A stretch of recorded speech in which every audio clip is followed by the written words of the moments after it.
रामकृष्ण हरी बाऊली. जय जय रामकृष्ण हरी. बाऊली, आज संत श्रेष्ठ तुकाराम महाराजांचा एक अभंग आपल्याला या ठिकाणी चर्चेसाठी घ्यायचा आहे. या अभंग घातेमध्ये 100 या क्रमांकावर हा अभंग आहे. अभंग पहिल्यांदा पाहूया, नंतर त्यावर चर्चा करूया. बाऊली, अभंग असा आहे पहा. वक्त्याआधी मान गंध अक्षता पूजन, श्रोता यती झाला जान, तरी त्या नाही उचित. शीर सर्वांगा प्रमाण, यथाविधी करचरण, धर्माचे पालन सकळी सत्य करावे. पट्टपुत्र सांभाळी, पिता त्याची आज्ञा पाळी.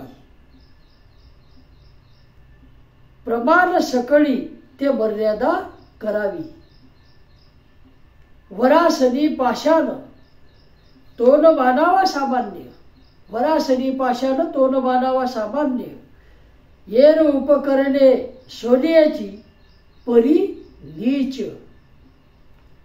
सोन्याचा पैजन मुकुटमणी केला हिन, जयाचे कारण तया ठाई अलंकार. सेवका स्वामीसाठी मान, त्याचे नाम धन, त्याचे नाम धन. तुका म्हणे जाण तुम्ही संत यदर्थी, तुका म्हणे जाण तुम्ही संत यदर्थी. बावली, हा जो अभंग आहे हा अभंग संत तुकाराम गाथेमधला आहे.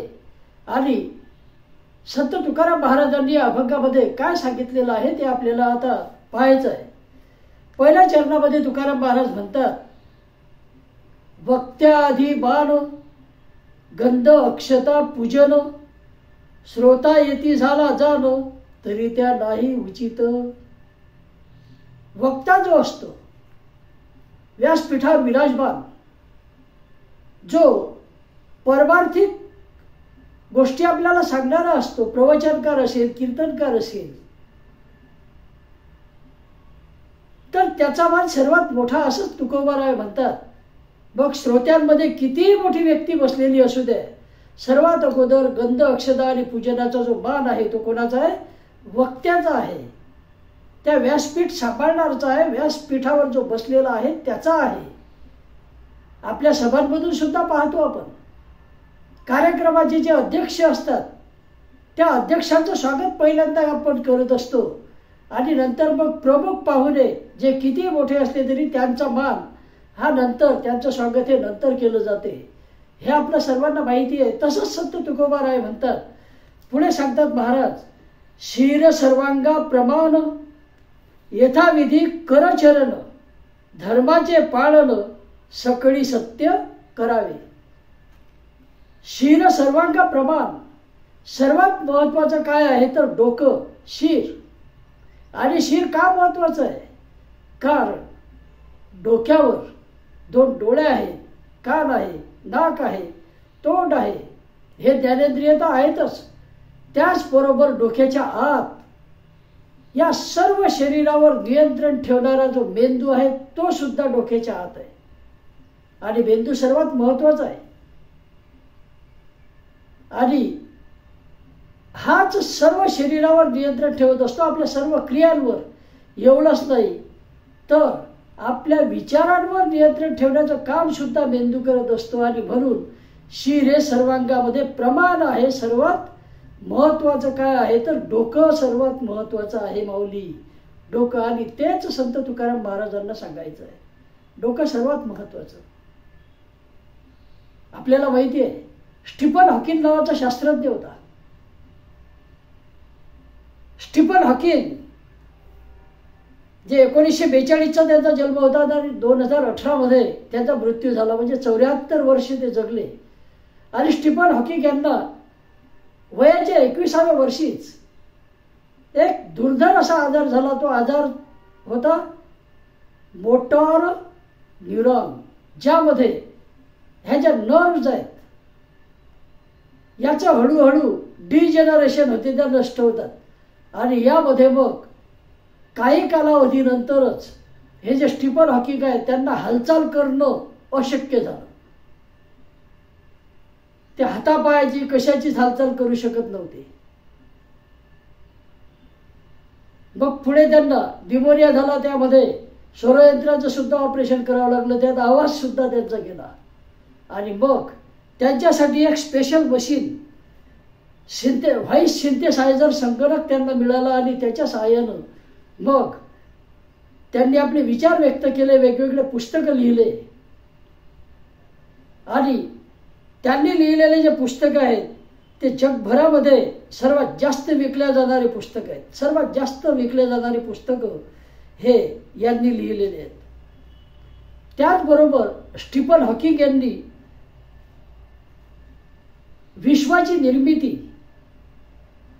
कशी झाली, बिग बँग थिअरी, या ब्रह्मांडाची निर्मिती कशी झाली यावर संशोधन केलं. त्याचबरोबर ब्लॅक होल यावर सुद्धा संशोधन केलं. तेव्हा असे स्टीफन हॉकिंग ज्यांचा मेंदू कार्यरत होता, इतर शरीरानं मात्र काम सोडलेलं होतं आणि मेंदू कार्यरत असल्यामुळे सुदैवानं त्यांच्या मेंदूवर या मोटॉर न्यूरॉनने कोणताच परिणाम केला नव्हता आणि म्हणूनच स्टीफन हॉकिंग हे सर्व करू शकले. ते व्याख्यानं द्यायला यायचे, आपल्या देशामध्ये सुद्धा ते आले होते. वेगवेगळ्या ठिकाणी त्यांचे व्याख्यानं असायचे, अलोट गर्दी त्याला जमायची आणि श्रोत्यांनी विचारलेलं आहे आता त्यांच्या व्याख्यानाला कोण जाणार आहे. शास्त्रज्ञाच्या लेवलचे आणि विद्यार्थी जे आहेत भौतिकशास्त्राचे PhD करणारे वगैरे ते सर्व त्यांच्या व्याख्यानाला जात आणि मग त्यांनी विचारलेल्या प्रश्नाला सुद्धा स्टीफन हॉकिंग हे उत्तरं द्यायचे. त्यांचं संशोधन प्रसिद्ध होतं सैद्धांतिक ब्रह्मांड विज्ञान, थेरॉटिकल कॉस्मॉलॉजी यावर. त्या विषयाचे ते प्राध्यापक सुद्धा होते. थेरॉटिकल कॉस्मॉलॉजीचे प्राध्यापक हे होते आणि बिग बँग सिद्धांतावर त्यांनी काम केलं होतं, हे मी तुम्हाला सांगितलंच. A brief history of time, a brief history of time हे त्यांनी लिहिलेलं पुस्तक आंतरराष्ट्रीय स्तरावर सर्वात जास्त खपाचं पुस्तक होतं. आणि हे सर्व का? याचं कारण त्यांचा मेंदू जो आहे, जो कुठे असतो, डोक्याच्या कवटीमध्ये असतो, डोक्यामध्ये असतो, शिरामध्ये असतो, तो कार्यरत होता. एका खुर्चीवरच ते बसलेले असायचे आणि तिथेच सर्व क्रिया ते करायचे. बोलता सुद्धा येत नव्हतं. व्हॉइस सिंथेसायझरच्या सहाय्याने ते संवाद साधायचे लोकांशी आणि कॅल्क्युलेशन जे आहे ते मनातल्या मनात पुढच्या स्टेप करायचे. किती महान शास्त्रज्ञ होते पहा. आणि म्हणून तुकाराम महाराज म्हणतात सर्वात महत्वाचं काय, प्रमाण काय, तर डोकं, शिर. आता एकानं मला विचारलं की सर तुम्ही म्हणता शिर सर्वात महत्वाचं, डोकं सर्वात महत्वाचं आणि ते अगोदर पाहायला पाहिजे, मग बाहेरून पाहुणं आल्यानंतर आपल्या घरी आपण पाणी का देतो पाय धुवायला अगोदर, डोक्यालाच टिक्का का नाही लावत, डोक्यालाच कुंकू का नाही लावत. तर त्याचं असं आहे की बाहेरून आलेला पाहुणा त्याच्या पायाला म्हणजे धूळ माती वगैरे लागलेली असू शकते आणि म्हणून मग पाय धुणं हे आवश्यक असते. तसंच घरात घ्याल का त्याला? नाही, पाय धुणं आवश्यक असते, हात धुणं आवश्यक असते बाहेरून आल्यावर. आणि हे सर्व केल्यावर मग स्थानापन्न होणं आवश्यक असते. जिथे त्याचं स्थान आहे तिथे बसणं आवश्यक असते. जे शिर अगोदर, नंतर हात पाय आणि इतर सर्व अवयवांची पाळी येते. सर्व अवयव त्यानंतर, असं संत तुकाराम महाराज म्हणतात. आणि याचं जे पालन आहे ते पालन प्रत्येकानं केलं पाहिजे. पट्टपुत्र सांभाळी पिता त्याची आज्ञा पाळी, प्रमाण सकळी ते मर्यादा करावी. तुकाराम महाराजांच्या काळामध्ये सरदारशाही, राजेशाही होती. 350-400 वर्षाचा काळ आहे जे त्यापूर्वीचा. आणि त्या काळामध्ये मग पिता काय करायचा, काही दिवसानंतर मुलाच्या हातामध्ये कारभार द्यायचा. आणि मुलाच्या हातामध्ये कारभार दिला की मग मुलगा ती गादी सांभाळायचा, मुलगा राजा व्हायचा. आणि मुलगा राजा झाल्यानंतर बापाला सुद्धा मुलाच्या आज्ञा पाळाव्या लागत, राजाज्ञाही सर्वांनाच पाळावी लागते आणि हे सर्व पाळणं आवश्यक असते असं तुकाराम महाराजांना म्हणायचं आहे. म्हणजे जो नियम आहे, ज्या मर्यादा आहेत घालून दिलेल्या आहेत, त्या मर्यादा प्रत्येकानं पाळल्या पाहिजे. वरासनी पाशान तो न मानावा सामान्य, हेर उपकरणे सोन्याची परी नीच. देवाची मूर्ती ती पाषाणाची जरी असली किंवा शाळीग्रामचा पाषाण जरी असला तरी सुद्धा त्याचं स्थान कुठे आहे? देव्हाऱ्यामध्ये आहे. देव्हाऱ्यामध्ये तो ठेवला गेला पाहिजे. मग इतर साधनं पूजेची जी आहेत, ताट असेल, त्यामधल्या वाट्या असतील किंवा इतर सर्व साधनं जे आहेत, उपकरणं आहेत, घंटा असेल, तुमचं अगरबत्तीचं घर असेल, हे सर्व सोन्याचं जरी असलं, सुवर्णाचं जरी असलं तरी ते देव्हाऱ्यात ठेवावं लागेल का नाही? त्याची जागा ही त्या मूर्तीच्या खालीच राहील, खालच्या स्थानावर राहील. ते देव्हाऱ्यात आपण नाही ठेवत. देव्हाऱ्यामध्ये काय राहतील? देवाच्या मूर्तीच राहतील. म्हणजे ज्याचं स्थान त्याच्या ठिकाणीच ते चांगलं असते. त्याचं स्थान, या मूर्तीचं जे स्थान आहे, तो पाषाणाची मूर्ती असली तरी त्याला त्याचं ठिकाण आहे आणि ते वरचं ठिकाण आहे, त्याचे स्थान आहे देव्हारा, त्यामध्येच ते असलं पाहिजे. मग इतर उपकरणं सोन्याची असली तरी ते आपण देव्हाऱ्यात नाही ठेवत. देवाची मूर्ती देव्हाऱ्यामध्ये ठेवतो माऊली. आणि हेच तुकाराम महाराजांना सांगायचं या अभंगामध्ये. सोन्याचा पैजन मुकुटमणी केलं हिनं, जयाचे कारण तया ठाई अलंकार. पैजन सोन्याचे केले आणि मुकुटमणी मात्र साधा केला. मुकुट जो असतो डोक्यावर लावायचा तो साधा केला. हिरा वगैरे नाही बसवला, त्यामध्ये साधा मुकुटमणी केला. असं असलं तरी हे सोन्याचं पैजण डोक्यावर नाही ठेवता येत. सोन्याचं पैजण जरी असलं तरी ते कुठे घालावं लागते? पायामध्येच घालावं लागेल.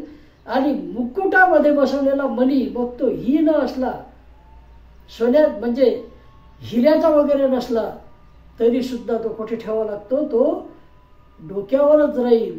डोक्यावरच मुकुट चांगला दिसेल, त्याची जागा डोक्यावर आहे.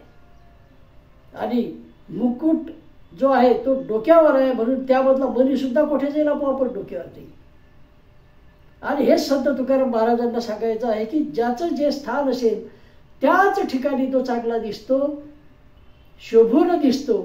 इतर ठिकाणी तो तुम्ही घालू शकत नाही, इतर ठिकाणी तुम्ही ठेवू शकत नाही. जिथला अलंकार तिथेच चांगला दिसतो, जिथला अलंकार तिथेच चांगला दिसतो, दुसऱ्या ठिकाणी तो चांगला दिसणार नाही. पैजण सोन्याचं करा, कशाचंही करा, ते पायामध्येच राहील. आणि मुकुटमणी जो आहे तो मुकुटमणी कसाही असला तरी तो मग डोक्यावरच राहील. मुकुट जो आहे तो डोक्यावर राहील. हे कशासाठी सांगतात महाराज? की वक्ता, व्यासपीठ जो सांभाळत आहे त्याला अगोदर मान द्या, हे महाराजांना सांगायचं आहे. आणि यासाठी वेगवेगळ्या गोष्टी त्यांनी सांगितलेल्या आहेत.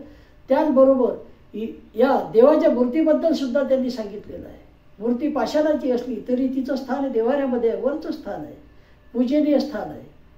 आणि सुवर्णाचं ताट जरी असलं पूजेचं किंवा इतर साहित्य तरी ते साहित्य आहे, देव नाही, म्हणून त्याचं स्थान वेगळं आहे.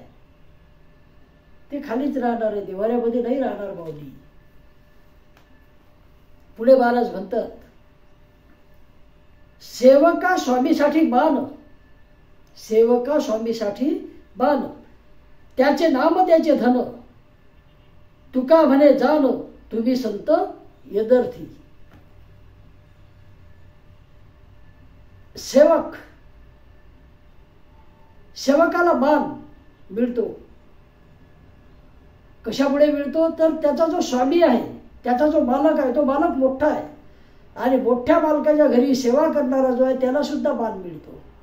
आणि कशामुळे मिळतो? तर तो त्या मोठ्या मालकाचा सेवक आहे आणि म्हणून त्याला मान मिळतो.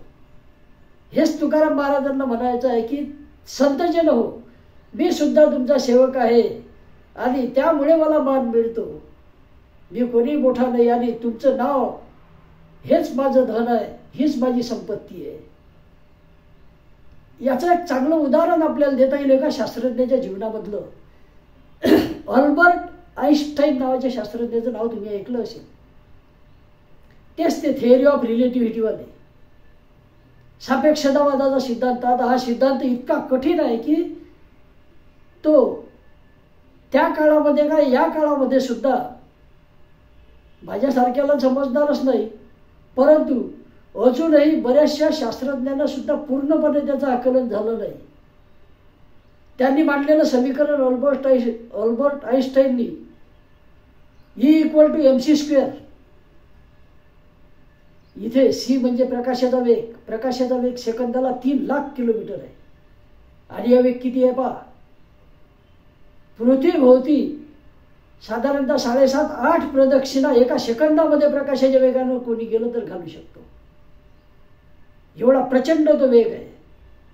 प्रचंड वेग आहे प्रकाशाचा. त्याच्या एवढं वेगानं दुसरं काहीही चालू शकत नाही, जाऊ शकत नाही. त्या अल्बर्ट आइन्स्टाईननं ते सूत्र मांडलं E=mc². सापेक्षतावादाचा सिद्धांत. आणि अल्बर्ट आइन्स्टाईन ज्या काळामध्ये होते त्या काळात आजच्यासारखं सोशल मीडिया वगैरे नव्हतं, फोटोग्राफी सुद्धा जास्त नव्हती. त्यामुळे अल्बर्ट आइन्स्टाईनचं नाव माहिती होतं कानोकानी. अल्बर्ट आइन्स्टाईन प्रसिद्ध होते, परंतु सर्वांनाच त्यांना पाहिलेलं नव्हतं. सर्वांनी काही त्यांना पाहिलेलं नव्हतं. अगदी शास्त्रज्ञांनी सुद्धा त्यांना पाहिलेलं नव्हतं. एका देशामध्ये अल्बर्ट आइन्स्टाईन यांना व्याख्यानासाठी बोलावलं. अल्बर्ट आइन्स्टाईन गेले. सोबत ड्रायव्हर होता. तो ड्रायव्हर अल्बर्ट आइन्स्टाईनला म्हणाला की तुम्ही तेच ते सांगता सर्व व्याख्यानाचा विषय, कारण लोकांनी तुम्हाला तोच एक विषय दिलेला आहे, सापेक्षतावादावर बोला.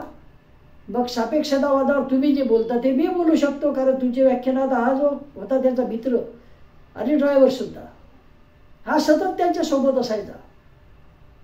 सतत त्यांची व्याख्यान ऐकायचा. आणि असं ऐकून ऐकून अल्बर्ट आइन्स्टाईनची लकब त्यांनी घेतली. त्याचबरोबर भाषणामधला व्याख्यानामधला एक शब्द त्याच्या पाठ होता. एकही शब्द तो इकडच्या तिकडे करायचा नाही. एवढं सर्व त्याच्या लक्षात राहायचं. बघ, अल्बर्ट आइन्स्टाईन यांना वाटलं की तू बघ असं कर, आज तूच व्याख्यान दे. आता असं का करू शकले, कारण अल्बर्ट आइन्स्टाईन यांना कोणी पाहिलेलं नव्हतं.